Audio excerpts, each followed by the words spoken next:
My future son-in-law kept asking about the property line. Not once, not twice, but every single time he visited our ranch in Colorado. Tyler would stand at the kitchen window, coffee in hand, and stare past the meadow toward the tree line where our land ended. "Where exactly does your property stop, Robert?"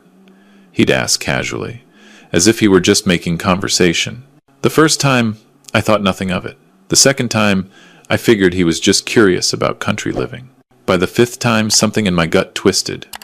Claire, my daughter, would laugh it off. "He's just interested in ranch life, Dad. You know how city boys are." But I'd spent 40 years as an engineer before retiring. I'd learned to pay attention to patterns, and Tyler's pattern was becoming very clear. I met Tyler 6 months ago when Claire brought him home for Thanksgiving. 33 years old, clean cut, worked as an investment advisor in Denver. He said all the right things, complimented my wife Linda's cooking, asked thoughtful questions about our life on the ranch. He seemed perfect, maybe too perfect. Linda died 3 years ago. Cancer took her fast, and suddenly I found myself alone in this big house on 200 acres that we'd bought 30 years ago for almost nothing. Back then, it was just scrubland. Now, with Denver sprawling outward, developers were circling like vultures. I'd gotten offers, big ones, but this was Linda's dream. I couldn't sell her dream. Claire understood that. She'd grown up here, helped her mother plant the garden that now bloomed wild every spring. After Linda passed, Claire checked on me every weekend, worried I was getting lonely. When she met Tyler at some networking event, and they started dating, I was happy for her. She deserved someone after that disaster with her ex-boyfriend. The engagement came fast. 4 months of dating, then Tyler proposed at some fancy restaurant in Denver. Claire called me, breathless with excitement. I said all the things a father should say. "Congratulations. I'm happy for you. He seems like a great guy." But I kept thinking about the property line. The wedding was set for late September, right here at the ranch. Claire wanted to get married where her mother had loved. She'd already hired a planner, booked a caterer, sent out invitations to 200 people. Tyler was all smiles, helping with arrangements, suggesting we expand the ceremony area. "You know, Robert," he said one Saturday in July, "we could really open up this space if we cleared those trees along the western edge." "Those trees mark the property boundary," I said. "Right, but how far back does your land actually go?" There it was again. That evening, after Tyler and Claire left, I sat in my study and pulled out the property deed. 215 acres, purchased in 1994 for $80,000. Linda and I had scrimped and saved for years to afford it. Now it was worth over $4 million, maybe more with development rights. I'd never told Claire the exact value. She knew we owned the ranch free and clear, knew I had a comfortable retirement, but she didn't know about my patents. During my engineering career, I'd invented a small component used in industrial refrigeration systems. Nothing glamorous, but the royalties had been flowing for 25 years. Between that and smart investments, I had just over $8 million in assets. The ranch was the visible part. The rest sat quietly in accounts Claire had never asked about. I'd lived modestly on purpose. Drove a 10-year-old truck, wore jeans and flannel, fixed things myself. After watching Linda's wealthy cousins tear each other apart over inheritances, I'd learned that money changes people. Better to be the quiet neighbor nobody suspects. But now Tyler was asking questions. I called my attorney, Margaret, the next morning. "I need you to look into someone for me," I said. "Tyler Hutchinson. Says he's an investment advisor in Denver." "Robert, is this about Claire's fiancé?" "Just a precaution." Margaret sighed. "I'll have someone run a background check. But Robert, if you have concerns, you should talk to Claire." "Not yet. I might be wrong." But I wasn't wrong. My gut had been right too many times. 3 days later, Margaret called. "Robert, we need to meet." Not on the phone. I drove to her office in Boulder. She closed the door and handed me a folder. Tyler Hutchinson is exactly who he says he is. Licensed investment advisor, works for Cordell Financial Group, clean record, no criminal history. But, she pulled out another document. I had our investigator dig deeper. Tyler's been engaged twice before. both times to women from wealthy families. Both engagements ended abruptly, right after he'd gained access to family financial information. No lawsuits, no allegations, just coincidental timing. My hands tightened on the folder. Names? Rebecca Thornton, daughter of a tech CEO. Engagement lasted 5 months. Ended 2 weeks after Tyler attended a family meeting about the Thornton estate. Sarah Mitchell, daughter of a real estate developer. Engagement lasted 4 months. Ended right after Sarah's father revised his will. And nobody sued? These families don't sue, Robert. They pay to make problems disappear quietly. But I made some calls. Rebecca's father told me, off the record, that Tyler had asked very specific questions about property transfers and inheritance structures. He suspected Tyler was planning something but couldn't prove it. I felt sick. What about Claire? Claire has no significant assets of her own. She makes good money in marketing, but nothing that would interest someone like Tyler. However, Margaret paused. If Tyler thinks Claire stands to inherit this ranch and doesn't know its actual value, he might be gambling on future assets. Or he's researched me and knows more than he's letting on. Margaret nodded. I'd recommend having a serious conversation with Claire. But I couldn't, not without proof. Claire was so happy, so excited about the wedding. What if I was wrong? What if I destroyed her relationship over paranoia? I needed to be sure. That weekend, Tyler came by to help with some wedding setup. He parked his Audi in the driveway and walked up to the porch where I was sitting. Robert, you got a minute? I wanted to run something by you. Sure. He sat down, all earnest concern. Look, I know this might be sensitive, but Claire and I have been talking about our future. Finances, planning, all that responsible adult stuff. He laughed.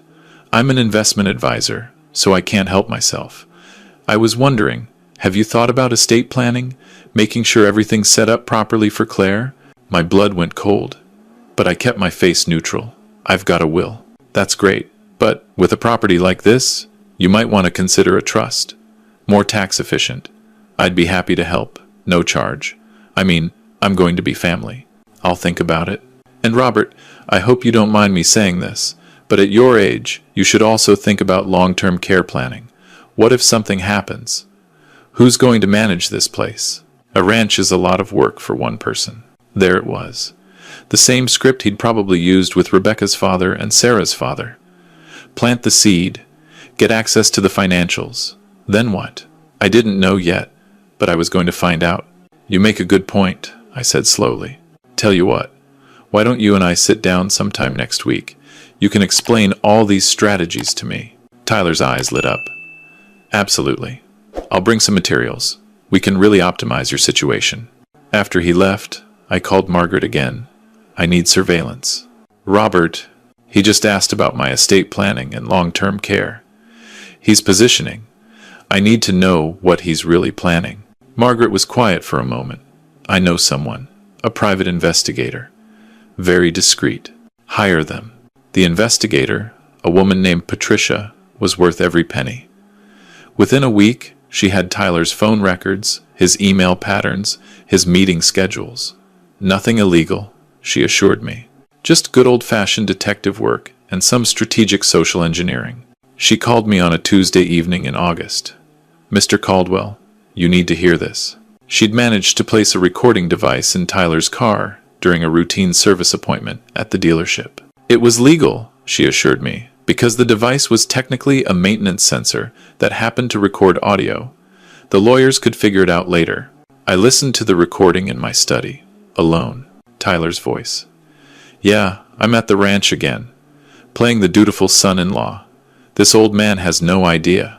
Another voice, male. You sure about the value? Tyler. Marcus. I've checked the county records 3 times. 215 acres, and he bought it in '94 for peanuts. With Denver development reaching this far out, we're talking minimum $4 million, probably closer to 5 if we play it right. Marcus. And the old man? Tyler. He's got to be loaded. Look at this property. Free and clear. He's been retired for 5 years. Lives alone. No debt. He's probably sitting on a couple million in investments. Maybe more. The daughter has no clue. She thinks daddy's just a regular middle-class retiree. Marcus. So, what's the play? Tyler. I marry Claire in September. Spend the first year being the perfect husband, the devoted son-in-law. Get him to trust me. Maybe get financial power of attorney under the guise of helping out. Old guy lives alone. Who knows what could happen? A fall? An accident? Some cognitive decline? Before you know it, he's in a care facility. I'm managing his affairs. And Claire inherits everything. We'll be divorced before she figures out what happened, and I'll take my half in the settlement. Marcus laughed. You're a cold bastard, Tyler. I'm a practical businessman. Rebecca was a waste of time. Her father caught on too fast. Sarah was better, but her old man had everything in a trust. This one's perfect. Small-town guy. No sophistication about protecting assets. It's like he's asking to be taken. I turned off the recording. My hands were shaking, not with fear, with rage. But rage wouldn't help Claire. I needed to be smart. I called Margaret and Patricia into an emergency meeting. I have the proof. Now I need a strategy. Margaret listened to the recording twice. This is criminal conspiracy. We could go to the police. And tell Claire her fiancé is a con artist 3 weeks before the wedding, with 200 guests coming. She'll never forgive me if I don't have ironclad evidence. She'll think I'm trying to control her life. He literally admitted to planning your potential murder, Robert. Potential. He didn't say he'd do it himself. A good lawyer would tear that apart. I need him to incriminate himself in front of witnesses. At the wedding, Patricia raised an eyebrow. You want to expose him during the ceremony? I want Claire to hear it. I want her to understand what kind of person she was about to marry, and I want 200 witnesses so he can't spin his way out of it. We spent the next 2 weeks preparing. Patricia installed tiny cameras around the ranch property. Margaret prepared legal documents that would protect Claire and me no matter what happened. I played the role of the trusting future father-in-law, meeting with Tyler to discuss estate planning. He came to my study with a briefcase full of forms. Okay, Robert, I've prepared some documents that will really streamline everything. This power of attorney form will let me help manage things if you ever need it. And this one updates your will to establish a trust with Claire as the primary beneficiary, but with me as trustee to make sure everything's handled properly. I pretended to study the documents. And this helps with taxes? Absolutely. You could save tens of thousands. I nodded slowly. You know, Tyler, I've been thinking. You're right that this place is getting to be a lot for me. Maybe it is time to start making changes. His eyes gleamed. I'm glad you're being practical about this, but I'm curious about something. You keep asking about the property boundaries. Why is that? He didn't miss a beat. Just thinking long-term, Robert. If Claire inherits this place, we might want to sell off some parcels, keep the house, and a few acres.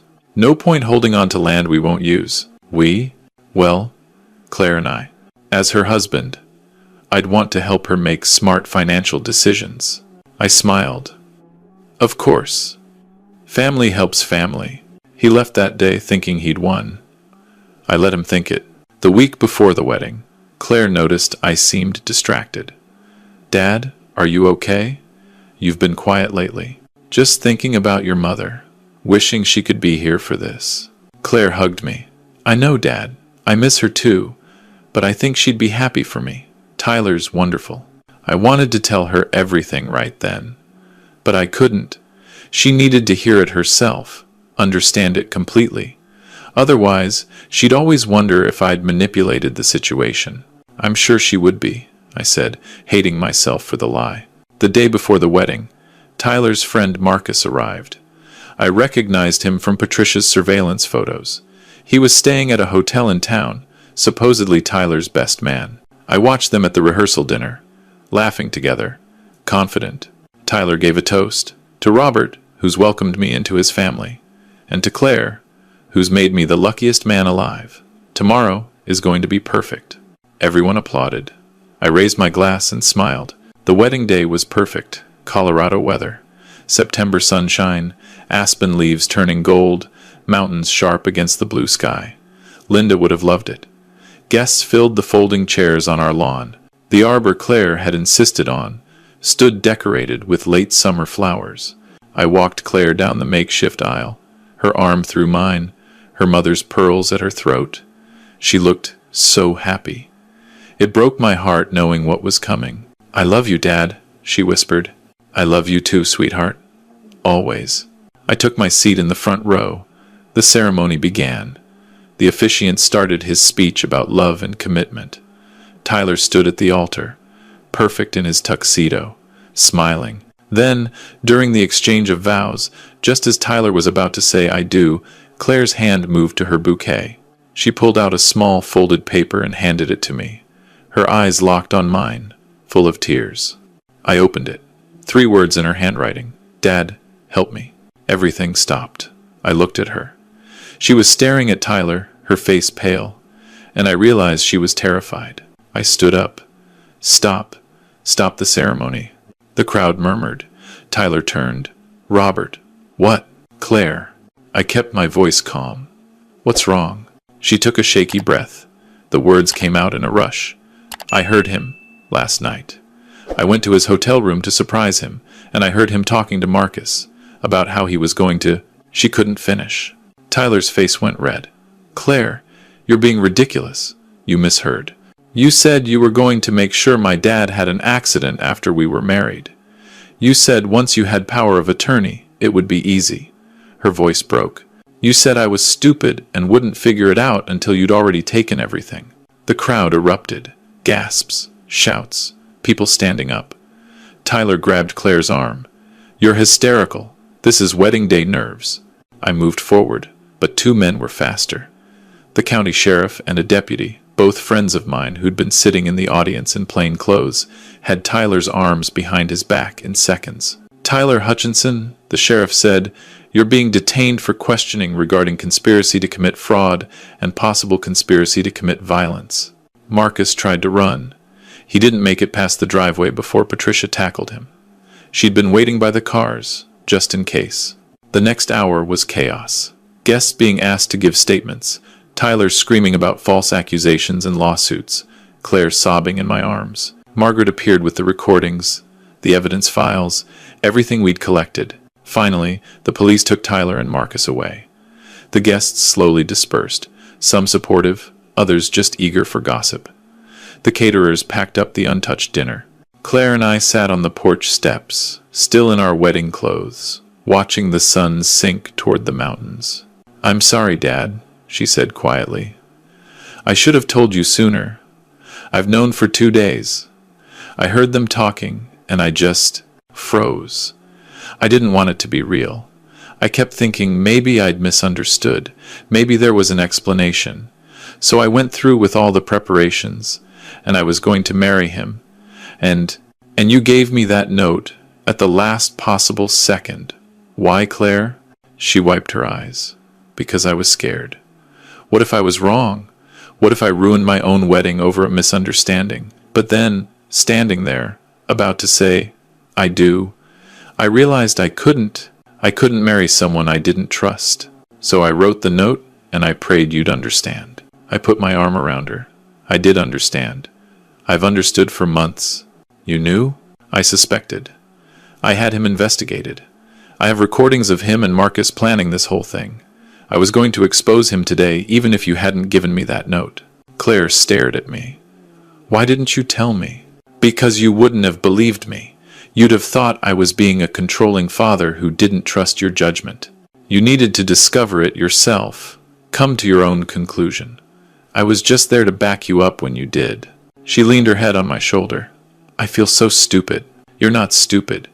You're someone who believes the best in people. That's a good quality, even when people don't deserve it. Tyler is a professional con artist. He's fooled women and families before. You're not the first, and probably not the last. What happens now?" "Now?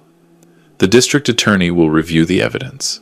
Tyler and Marcus will likely face charges for conspiracy and fraud. You'll give your statement. We'll deal with canceling wedding gifts and apologizing to guests. Life goes on." We sat in silence for a while. Then Claire asked, "Dad, how rich are you?" I laughed.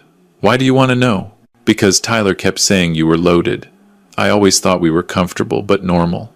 Now I'm wondering what I don't know. Your mother and I bought this ranch for $80,000 in 1994. It's now worth about $4 million. I also hold several patents from my engineering work that pay royalties, and I've invested carefully for 30 years. Total assets, roughly $8 million. Claire's jaw dropped. $8 million? And you drive that old truck and wear clothes from Walmart? Money doesn't impress me, Claire. Your mother and I grew up poor. We knew what money could do to families, how it could poison relationships. We decided to live modestly, enjoy what we had, and not make wealth our identity. I wanted you to grow up normal, not as some rich kid who thought she was better than everyone else. And my inheritance is already in a trust that takes effect when I die. You'll be comfortable, but it's structured so no spouse can touch it without your explicit consent. I set that up years ago, after watching your Aunt Linda's divorce. I wanted to protect you. She was quiet for a long time. Then she said, "I wish Mom was here." "Me too, sweetheart. Me too." 3 months later, Tyler and Marcus were charged with conspiracy to commit fraud, attempted financial exploitation of an at-risk adult, and a handful of other crimes. Tyler took a plea deal, 5 years probation, full restitution of our investigation costs, and a permanent ban on working in financial services. Marcus got 2 years for his role. Claire moved back to the ranch for a while, recovering. She went to therapy, dealt with the betrayal, slowly rebuilt herself. She started dating again eventually, but she was more careful now, sadder, but wiser. As for me, I'm still here in the ranch house, still driving that old truck, still wearing flannel. But I did make one change. I had Linda's garden expanded, planted new roses, added a stone bench with her name on it. Sometimes Claire and I sit there in the evening, watching the sunset, and I tell her stories about her mother, about the woman who believed in buying land instead of fancy cars, in planting gardens instead of showing off jewelry, in building a life instead of maintaining an image. "Dad," Claire said one evening, "do you ever regret not being more open about the money? If I'd known, maybe I would have been more suspicious of Tyler from the start. Maybe. Or maybe you'd have attracted more Tylers, wondering if everyone who showed interest was after your inheritance. The way we did it, you gotta be yourself. You gotta make your own choices. And when things went wrong, you had the strength to ask for help. That's worth more than any amount of money." She leaned against me. "I love you, Dad. I love you too, sweetheart." The sun dropped behind the mountains, painting the sky orange and purple. Somewhere in the meadow, a bird called. Linda's garden bloomed, wild and beautiful, just the way she'd wanted it. Money can't buy moments like this, but it can buy the security to enjoy them without fear. That's the real value of wealth, not what it displays, but what it protects. And I'd protect my daughter with every dollar I had, for as long as I lived.